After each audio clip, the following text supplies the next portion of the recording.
Vamos a hablar en esta tarde, sin duda, del tema anunciado sobre Baal. Baal o Yahvé, a quien se adoró realmente en Israel.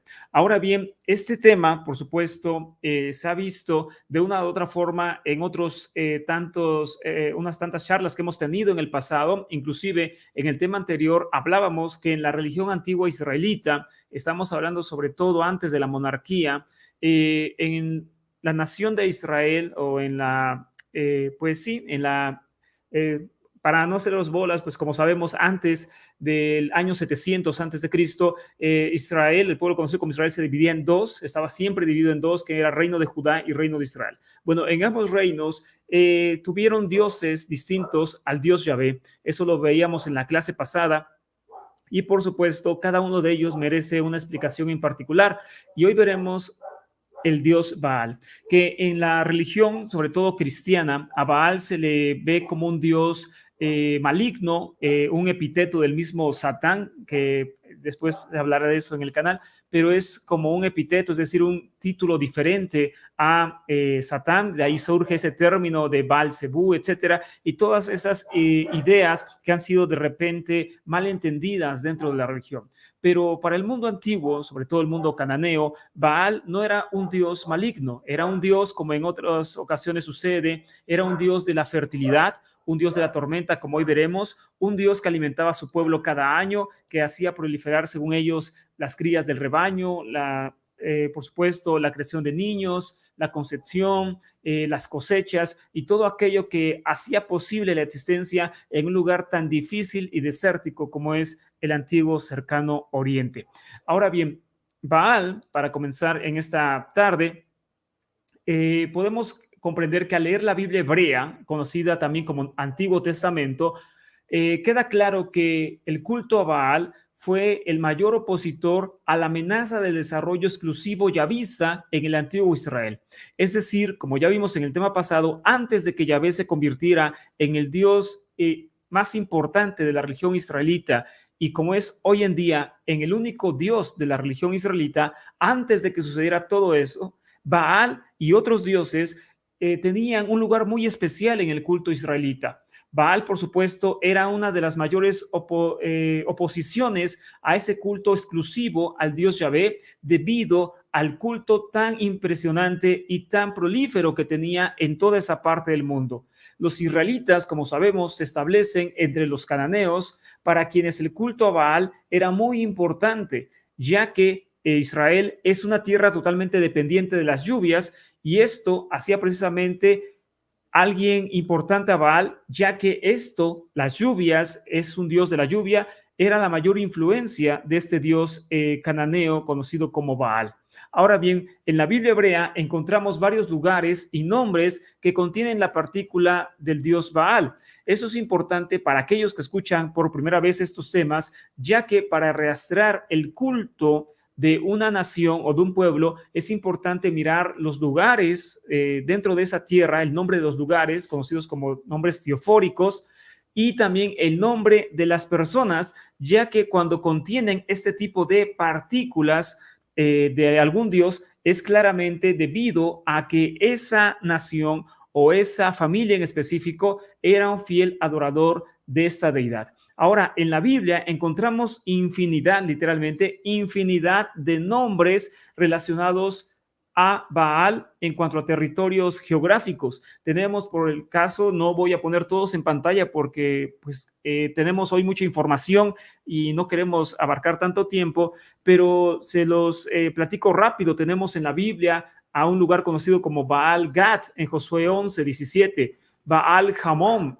Cantares 8:11, Baal Hazor, segunda de Samuel 13, Baal Hermón, Jueces 3:3, también conocido como Kiriat Baal, Josué 15, Baal Meón, Baal Peor, también tenemos a Baal Perasim, Baal Tamar, Baal Salisá, Baalat, Baal Bolot y Baal Zephón en Egipto, etcétera. Es decir, tenemos infinidad de nombres teofóricos en territorios israelitas y no israelitas que muestran claramente lugares de adoración y centros de culto para este dios cananeo de la tormenta que era Baal. Así que esto nos da una muestra clara, bíblica, por supuesto, de cuán grande e importante era la adoración a este Dios en todo el territorio, tanto de Judá como de Israel y fuera de este territorio, tanto judío como israelita. Ahora bien, dentro del nombre de las personas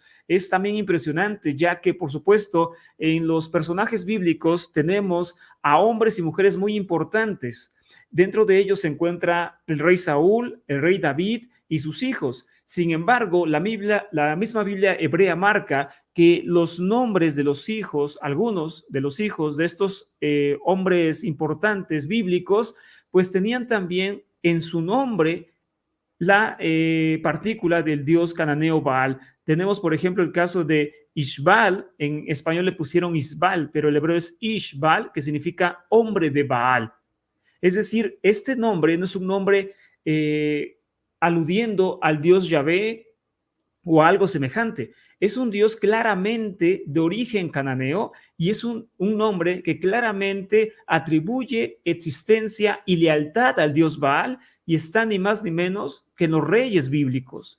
Ishbaal, que significa hombre de Baal o Baal existe, y Beliada, que significa conozca a Baal. Pero repito, no son los únicos. Tenemos más ejemplos bíblicos de todo esto, de estos nombres que abundaron demasiado en el tiempo de la monarquía inclusive y también por supuesto antes de la monarquía. Tenemos el caso de Jueces 6:32 donde se habla de un juez conocido como Gedeón que le transfirieron el nombre de Jerobal y que la Biblia dice que este nombre significa el que contiende contra Baal, ¿no? En Jueces 6:32 se los voy a leer en específico, dice, por tanto, aquel día Gedeón fue llamado Jerobal, es decir, que Baal contiende contra él porque había derribado su altar. Y dentro de este panorama se nos dice que Gedeón era un juez que había luchado contra la adoración de Baal y por causa de esto llevó este nombre. Solamente que esto es poco probable en la antigüedad, que un hombre que no tuviera la adoración a cierto Dios llevara en su misma persona el nombre de ese Dios.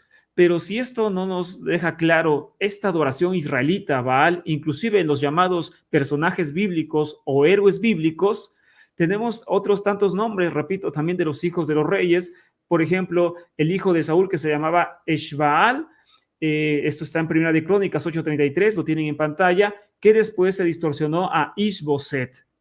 También tenemos el hijo de Jonathan, que se llamaba Meribal, y que después lo distorsionan a Mefiboset. Ahí tienen las citas en pantalla, no nos vamos a detener tanto en esto, pero estas son muestras claras, ustedes, ahí están las citas para que después ustedes las puedan checar con más calma, pero esta es una muestra clara de cómo esta adoración era una realidad que la Biblia no pudo borrar por completo, que inclusive dejó este rastro a través de los mismos nombres. Repito, y esta aclaración está entre paréntesis debido a que hay muchas personas, y debemos de ser pacientes los que ya llevamos algunos años estudiando las ciencias bíblicas, debemos entender que hay gente muy nueva conociendo siempre esto, y la gente que viene sobre todo de la religión tradicional, que es cristianas, por supuesto, esa gente siempre ha escuchado en los discursos de su iglesia, cualquier denominación que sea, siempre ha escuchado que pues Baal era un enemigo acérrimo del dios Yahvé y que también, por supuesto, Yahvé mandaba aniquilar el culto a Baal y que muchos israelitas apóstatas se alejaron de Yahvé para adorar a Baal o a los Baales, que ahorita veremos. Sin embargo, la realidad histórica es otra. La realidad es que realmente el culto primario fue a Baal antes que al dios Yahvé. Y que este culto, inclusive cuando Yahvé es introducido dentro de la religión oficial israelita, este culto no se elimina por completo, sino que permanece y la muestra está claramente hasta en pues los nombres que contienen hijos de los reyes que dan adoración al dios Baal. Ahora bien, de aquí también tenemos esa famosa historia del libro de los reyes donde se habla de Elías, por supuesto, donde pide que llueva en oración, y los sacerdotes de Baal también piden lo mismo, y el único que responde dentro de esa historia es Yahvé, y como consecuencia acaban matando a bastantes, a cientos de profetas de Baal y también de otros dioses. Pero este suceso está rodeado, por supuesto, de esta idea sobre la contienda entre Yahvé y Baal. Para muchos que no han leído fuera de la Biblia, porque a veces no se les incita a esto dentro de la religión, no entendíamos, yo me incluyo, cuando leíamos pasajes como el que les comento de Reyes, donde Elías pelea contra los profetas de Baal, y que la muestra de cuál era el Dios viviente realmente era aquel Dios que hiciera descender lluvia.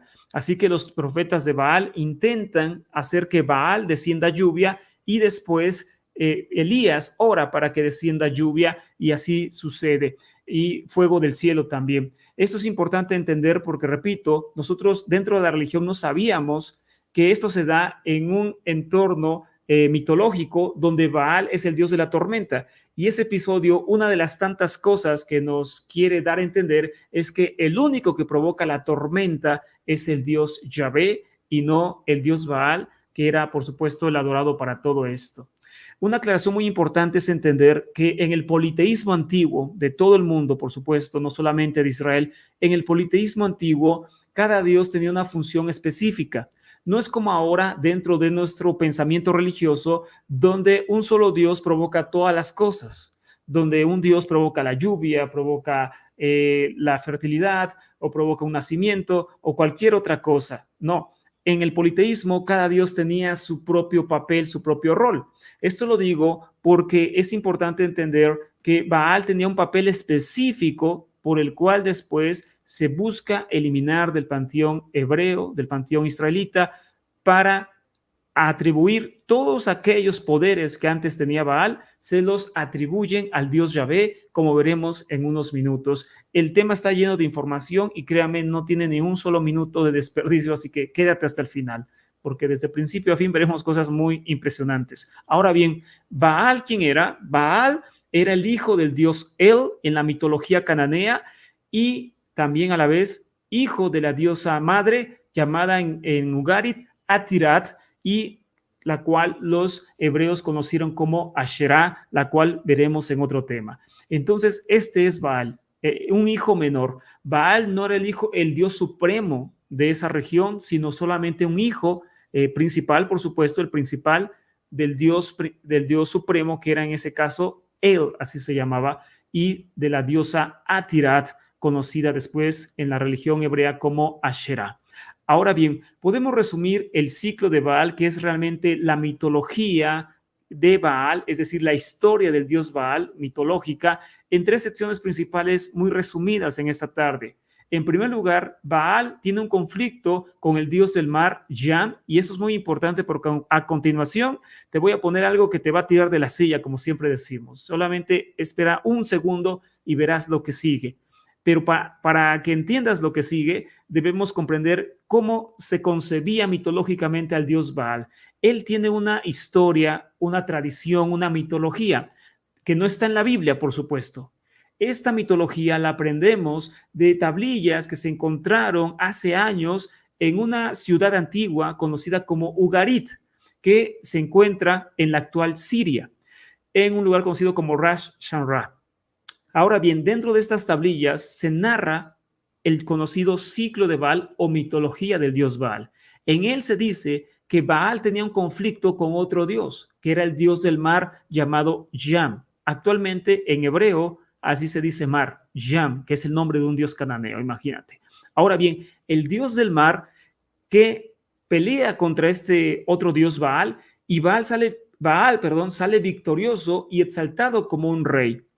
Ahora bien, esta pelea no es cualquier pelea, es una pelea cósmica, mitológica, al estilo casi de Marvel, en verdad, te lo juro, para darte una idea, en la cual, por supuesto, este dios cananeo, Baal, tiene que derrotar a otro, que es Yam, porque él se quiere apoderar del reino, por llamarlo así. Es un dios maligno, un dios malo, es un dios, pero es un dios malo, y entonces quiere humillar a los demás dioses en esta mitología, y el único que se levanta a defender a los dioses y por ende a la humanidad es el dios Baal. Por eso les digo que sin ofender a nadie, usando este término, sin ofender, Baal es un dios cristiano, por llamarlo así. Baal es un prototipo de Cristo, o es el Cristo de Canaán.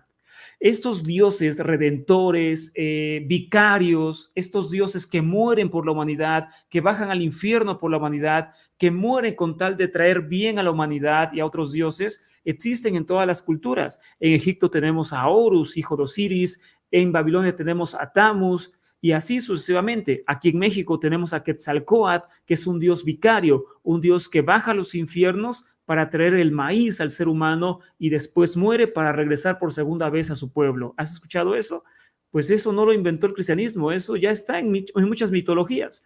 Pero el caso es que Baal cumple este rol de pelear contra este dios del mar, y este dios del mar está ayudado por monstruos marinos, entre ellos el famoso Leviatán.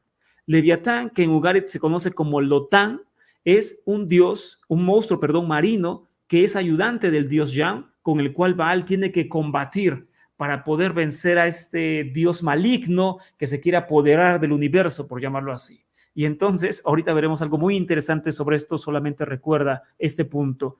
Ya en segundo lugar, Baal resulta en la construcción de una casa, un palacio o templo en el monte Safón. Monte Safón, que esto también conlleva otra clase. El monte Safón es el monte sagrado de la cultura cananea, el monte donde habitan los dioses, el monte de Dios, para llamarlo así.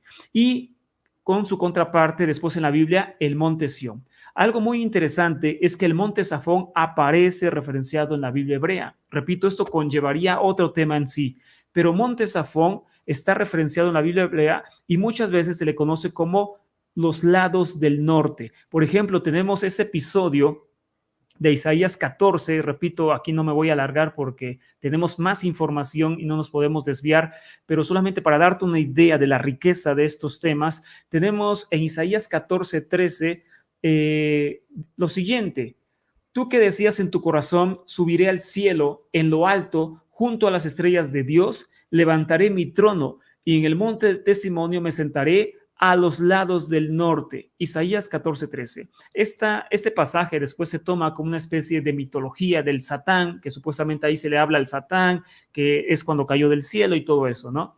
Pero realmente aquí lo importante es entender que se está hablando de un monte sagrado a los lados del norte. Y en la mitología cananea, el único monte sagrado a los lados del norte era el monte Safón. Era el monte de Dios, el monte de los dioses, ese monte que se está referenciado en Isaías y en otros lugares. Posteriormente, repito, los escribas hebreos, la Biblia hebrea, se lo adjudica al monte Sión, pero, repito, será otra historia.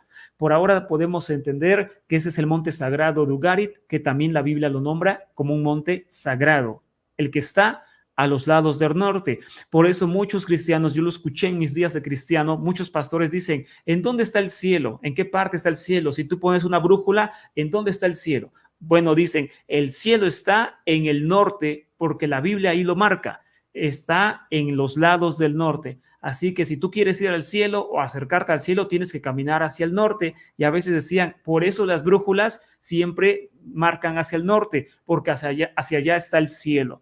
Bueno, no, realmente esto lo marca por el monte Safón, que era el monte sagrado de la cultura cananea. Ahora bien, dentro de todo esto, la tercera y última sección se refiere al conflicto entre Baal y el dios de la muerte o del inframundo conocido como Mot.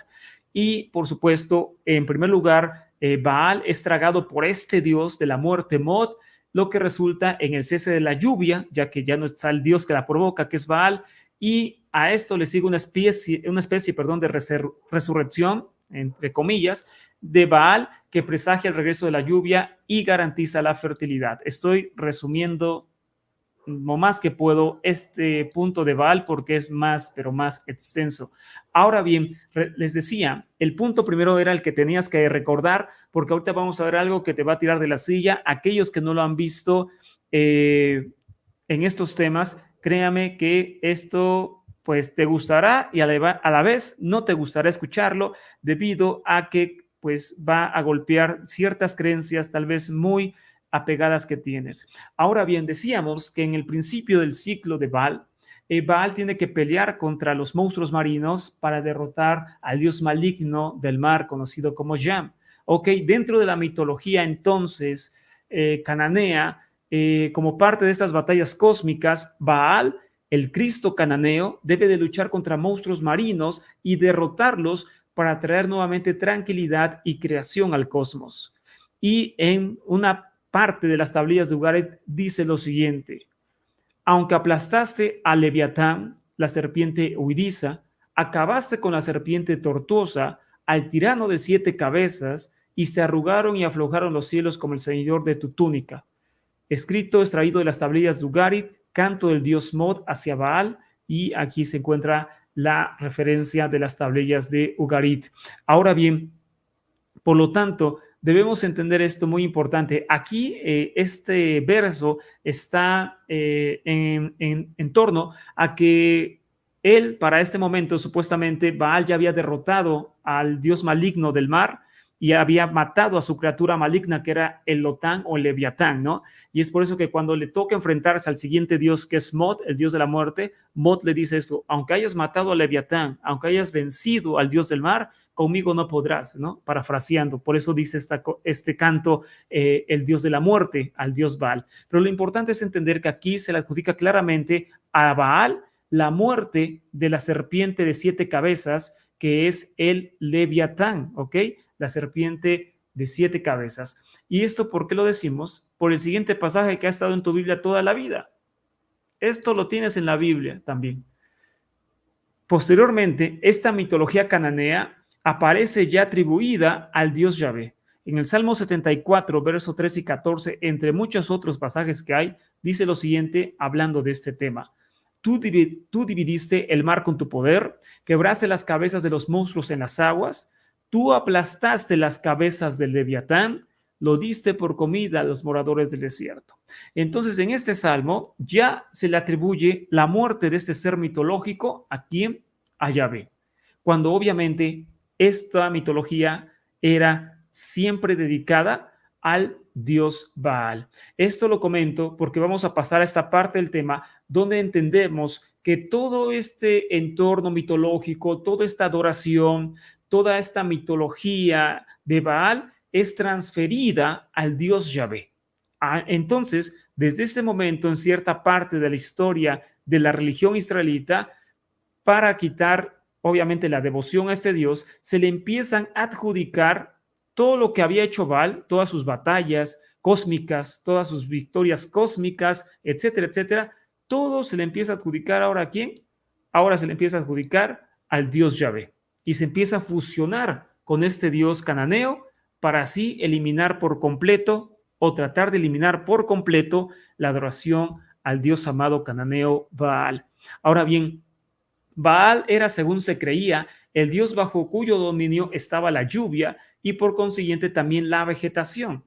Ahora bien, Baal moraba en una montaña situada en el lejano norte, Monte Safón, en los confines del mundo, allá donde el cielo y la tierra se tocan.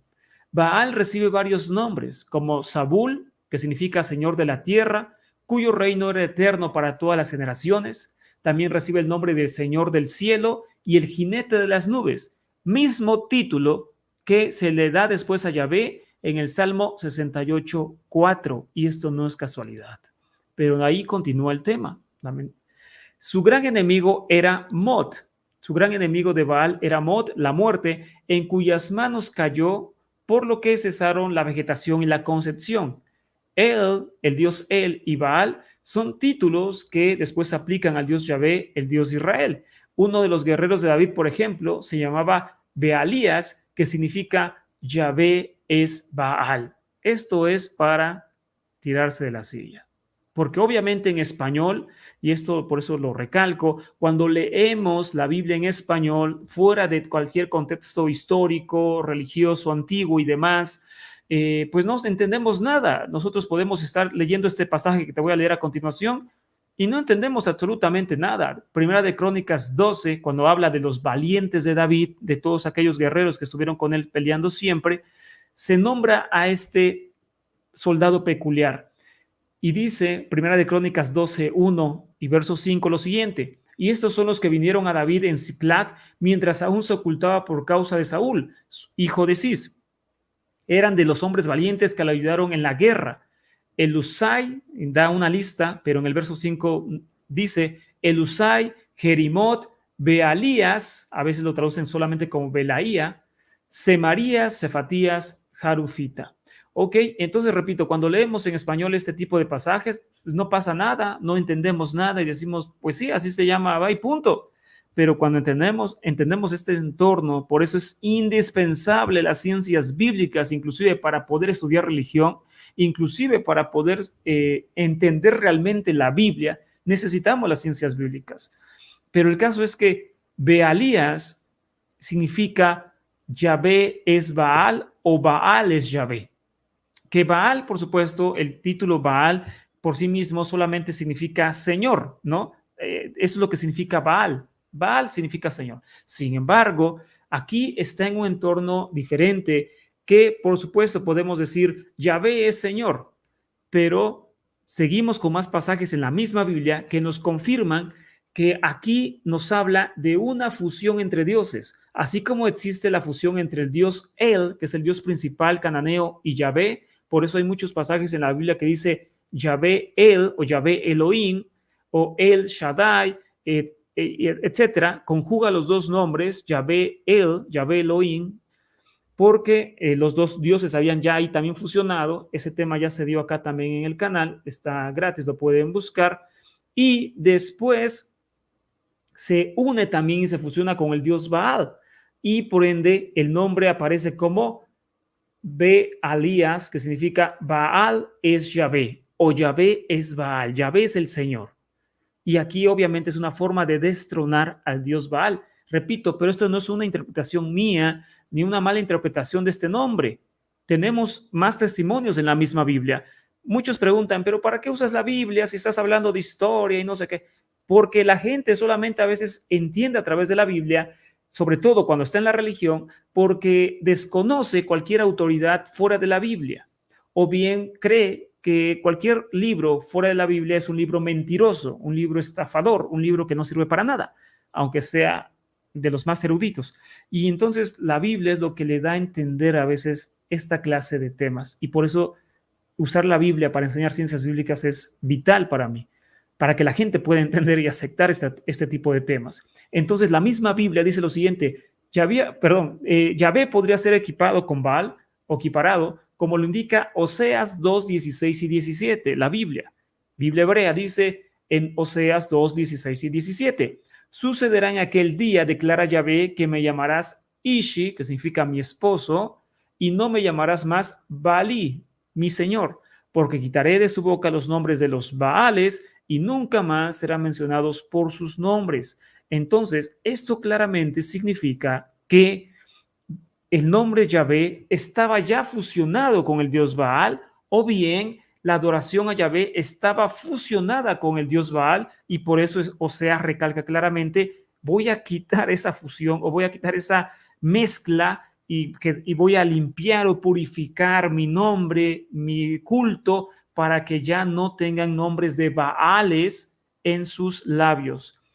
Este título de Baales no se refiere a muchos dioses, se refiere al mismo Dios, Baal, solamente que había Baal de varias regiones. Eso pasó también con Yahvé, pero para un ejemplo cercano a nuestra cultura y a nuestros días, tenemos, por ejemplo, el caso de Cristo, Cristo de Covadonga, el Cristo negro, el Cristo de los escalones, el Cristo de no sé qué, etcétera. El caso es que es el mismo Jesús, pero adorado de diferentes formas en diferentes lugares, y así la Virgen María y todo eso, ¿no? El caso es que es el mismo Dios con diferentes nombres y a veces hasta diferentes facciones y todo, pero es el mismo a fin de cuentas, ¿no? Eso pasaba con los Baales, es el mismo, no hay otro, es uno solo, pero con diferentes nombres, de acuerdo a la región y todo ese tipo de cosas, pero era el mismo, no habían muchos.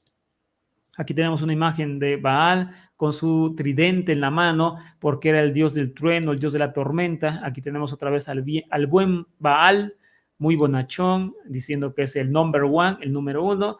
y con su manita en alto, porque es el dios del trueno. Este es Baal realmente. Esta es una escultura real de Baal, perdón, que descubrieron en Israel. Ahora bien, Baal extendía su dominio en numerosos ámbitos que Yahvé reclamaba para sí. De ahí que muchas ideas y expresiones relacionadas con el primero fueron después transferidas a Yahvé.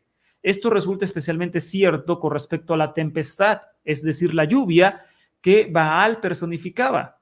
El rayo se convirtió en dardo de Yahvé y el trueno en su voz, cuando antes había sido esto solamente atribuido al dios cananeo Baal. El Salmo 18, 3 y 14 dice: Yahvé también tronó en los cielos y el Altísimo dio su voz, granizo y carbones encendidos, y envió sus saetas y los dispersó, y muchos relámpagos y los confundió. Entonces aquí vemos claramente a Yahvé como un dios de las tormentas, ¿vale? Un dios de las tormentas. Esto es sumamente importante. ¿Por qué? Porque decíamos, en la actualidad, un Dios es el que hace todas las cosas y no hay problema en eso. Por eso la gente, repito, cuando lee esto en la actualidad, en la religión, dice, no hay nada de malo. Ya ves el Dios de las tormentas, ya ves el Dios de la lluvia. ¿Qué de malo hay en eso? Bueno, el problema es que en la antigüedad cada Dios tenía su rol, no abarcaban todo, y el Dios de la tormenta cananeo y también israelita era Baal, no Yahvé. Después esto se lo adjudican a Yahvé.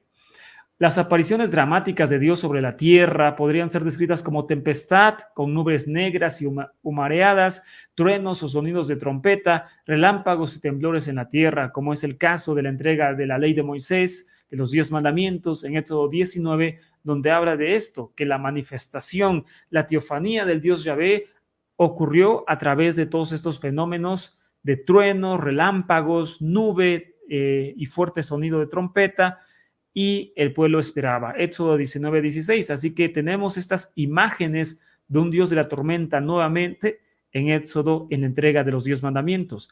Ahora bien, según sabemos ahora, los salmos hebreos están llenos de imágenes naturalistas tomados de Canaán, junto con los cuales adoptaron también diversas formas de poesía. En el Salmo 29, por ejemplo, se cree claramente que es un salmo que originalmente era al dios Baal y posteriormente ya se editó para que se le adjudicara al dios Yahvé.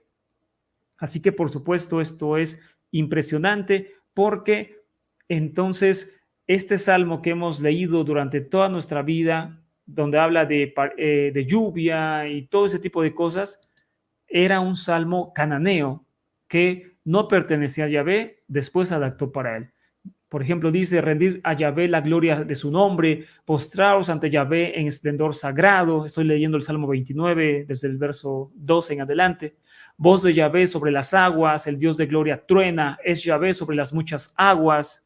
Voz de Yahvé con fuerza, voz de Yahvé con majestad, voz de Yahvé que desgaja los cedros, Yahvé desgaja los cedros del Líbano. Entonces aquí nuevamente vemos imágenes de un Dios de la tormenta que antes, por supuesto, eran solamente exclusivas al dios Yahvé. La esposa de Baal era Anat, diosa del amor y la guerra. Y en ese tiempo las acciones de los dioses, aunque eran malas o injustas o impuras, no se juzgaban como ahora. Los dioses podían ser malos, podían ser lujuriosos, asesinos, envidiosos, traicioneros, lo que tú quieras, y la gente no los juzgaba. Vivían su propia vida y el hombre no tenía derecho a juzgarlos, y nunca se pretendió que fueran un modelo a imitar como ahora. Es decir, para ellos los dioses no eran un modelo a imitar, simplemente eran dioses y se acabó. Así era Baal y así era su esposa Anat. Ahora bien, ¿por qué la adoración a Baal, fue tan fuerte en Israel? En Oseas vemos claramente cómo se le está atacando continuamente al dios Baal. Se recalca que el pueblo se aleje de todo esto y no sucede. En Oseas 11:2 dice: cuanto más los llamaba, más se alejaban de mí. A los Baales sacrificaban y a los ídolos ofrecían incienso. Ahora bien, la interpretación primaria de los relatos acerca de los dioses era ofrecer una explicación del mundo y de las fuerzas que actuaban en el universo. El mundo fue creado a través de un conflicto y seguía esa marcha gracias a esa continua lucha entre fuerzas buenas y fuerzas negativas, entre luz y tinieblas, y entre el orden y el caos. Así se entendía la existencia del cosmos como una lucha continua entre la vida y la muerte, el orden y el caos. En el caso de Canaán no era distinto y así se interpretaba las etapas entre siembra y cosecha y todo ello. Esto lo vimos en un tema pasado en el canal que hablábamos sobre la resurrección de Jesús o la resurrección de dioses en el antiguo, en la antigüedad más bien, y que estas pues resurrecciones de los dioses no tienen una fecha de más, es decir, sucedían en los ciclos de siembra y cosecha. La resurrección de Jesús sucede en un ciclo de siembra y cosecha que ya está explicado en otro tema, que era el comienzo de la cosecha de cebada en Israel, y la fiesta se conoce como Omer Shit, que significa la primer gavilla. En ese día, según la tradición, resucita Jesús, y repito, esto no es casualidad. Así estaban diseñadas las religiones antiguas, de acuerdo a los ciclos de siembra y cosecha, a los ciclos de agricultura. En el caso de Canaán, desde abril hasta finales de octubre no se conoce la lluvia, aparte de algunos chubascos ocasionales. Hacia finales de octubre comienzan las lluvias en la tierra de Canaán, también Israel, y continúan durante el invierno hasta finales de abril. El invierno, por consiguiente, forma una sola estación lluviosa, aunque los israelitas solían dividirlo en dos partes, en las lluvias tempranas y lluvias tardías. Muy a comienzo de la primavera, en febrero, se siembra el grano y la cosecha tiene lugar en mayo o junio, donde se celebraba la fiesta de Pentecostés o Shavuot, la siembra del trigo en Israel. En abril, como consecuencia de las lluvias, toda la tierra aparece cubierta de verdor y flores silvestres. Hacia finales de mayo desaparece todo esto y el pasaje se muestra totalmente seco. Las estaciones y sus consecuencias en la tierra eran entendidas como la lucha entre dos fuerzas cada año, es decir, entre la vida o la muerte de un dios. Las gentes se preguntaban por qué sucedía eso, porque había un tiempo de sequía y un tiempo de esplendor, pues de lluvias y todo ello. Y los cananeos tenían una respuesta razonable para ellos y para su tiempo, y era que la lluvia y la vegetación eran manifestaciones de un solo ser, que era Baal. Y cuando Baal perecía porque bajaba al mundo de la muerte, pues aparecía entonces la sequía, aparecía la muerte de la vegetación, la muerte de los animales y todo ese tipo de cosas. Y cuando regresaban las lluvias es porque Baal también regresaba de la muerte, regresaba del inframundo, y es entonces cuando volvía a ocasionar todo este tipo de fertilidad, tanto en los hombres como en los ganados, como en los campos. En una parte de las tablillas de Ugarit dice, esta es una expresión de su esposa de Baal, Anat, y dice, los cielos llovían aceite, los arroyos fluían miel, así supe que Baal vive triunfante, que el príncipe, señor de la tierra, existe, ya que ligaban la vida de Baal o el regreso de Baal del inframundo con la vegetación y la época de cosecha y fertilidad. Ahora bien, a este mito del Dios que muere y resucita, que era común en el antiguo cercano oriente, con Tamuz en Babilonia, con Osiris en Egipto, etcétera, la Biblia también ataca este tipo de visión, y en Habacuc 1:12 dice, ¿no eres tú, Señor, desde antiguo mi santo Dios que no muere? Habacuc 1:12. ¿No eres tú un Dios que no muere? ¿Y esto por qué lo dice? Él lo dice con una clara alusión al culto a Baal, quien muere cada año para traer fertilidad a la tierra en su resurrección o en su vuelta a la vida. Ahora bien, volvemos a ver entonces cómo estos libros de la Biblia hebrea contraatacan la religión antigua cananea y esta idea de muerte de un Dios y cosecha, resurrección y fertilidad y todo ese tipo de cosas. En Oseas se habla mucho de eso. Les voy a leer ya estos pasajes que son los últimos. En Oseas 6, verso 1 al 3 dice, vamos a volver a Yahvé, el que nos despedazó nos sanará, el que nos hirió nos vendará, en 2 días nos sanará, al tercero nos resucitará y viviremos delante de él. Esforcémonos por conocer a Yahvé, su amanecer es como la aurora y su sentencia surge como la luz. Bajará sobre nosotros como lluvia temprana, como lluvia tardía que empapa la tierra. ¿Ok? Este pasaje muestra el ciclo de Baal, bien conocido y adoptado por los israelitas, aunque atribuido a Yahvé, cual se da la idea de que él, por supuesto, es el único que proporciona la vida en esta parte del mundo. En ese tiempo, la religiosidad práctica era una combinación de fe, magia y superstición. La vida era un asunto desesperadamente serio y era absolutamente necesario disponer de los medios adecuados para dominar las fuerzas que la rodeaban. La religión, por consiguiente, se centraba en torno a una variedad de actos regulados por largas listas de preceptos, cuyo objeto era llamar la atención de los dioses y lograr que hicieran prósperos los caminos del hombre. En esta idea de culto ocupaba un puesto muy importante el sacrificio, en que eran ofrecidos productos de la tierra y de los ganados, a veces incluso sus propios hijos, y todo esto para que hubiera vida y fertilidad en la tierra. La religión oficial cananea giraba especialmente en torno a la fecundidad y a la sexualidad. El culto, por consiguiente, se orientaba ante todo conforme a la necesidad de lograr que la tierra, los ganados y los seres humanos fueran fecundos y fructíferos. Este era el centro de la religión cananea, la fertilidad, repito, por causa de vida o muerte, ya que ellos no tenían ríos, como era en Egipto el Nilo, en Babilonia el Éufrates, el Tigris, sino que eran zonas muy desérticas, así que la fertilidad conllevaba obviamente la vida o la muerte, así que el centro de su actividad religiosa estaba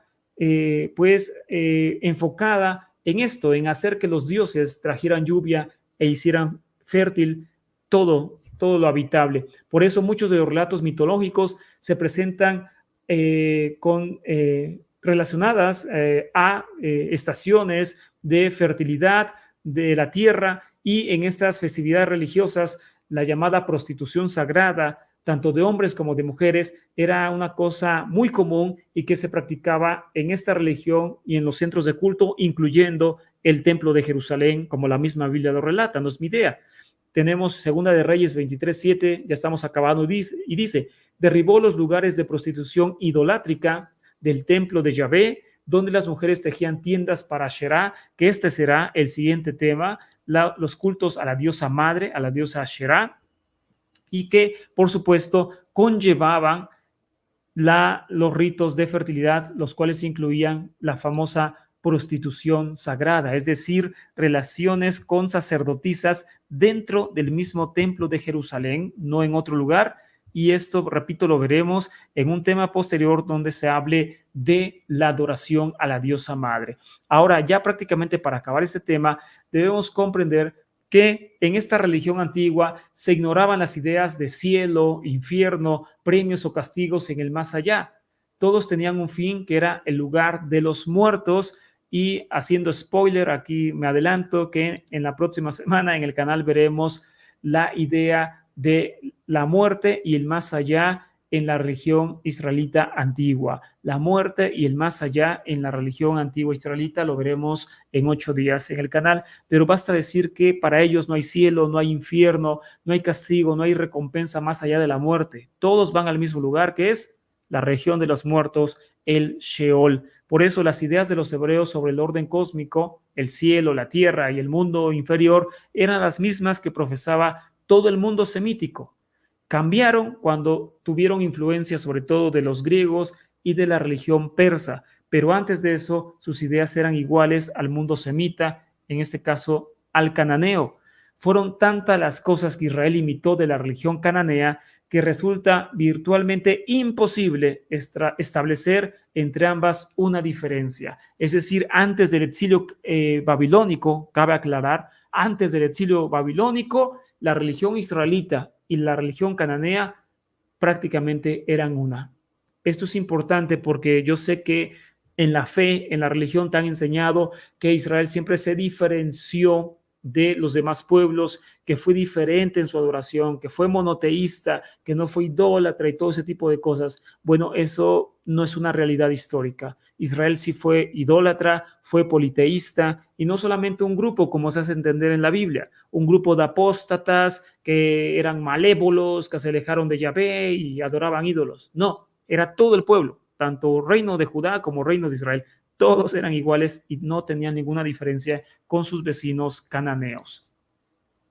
Ahora bien, dentro del relato del Génesis 1, por ejemplo, se omite la mención del sol y la luna. Solo se habla de que Yahvé o Elohim, Dios, formó, creó las lumbreras menores y mayores.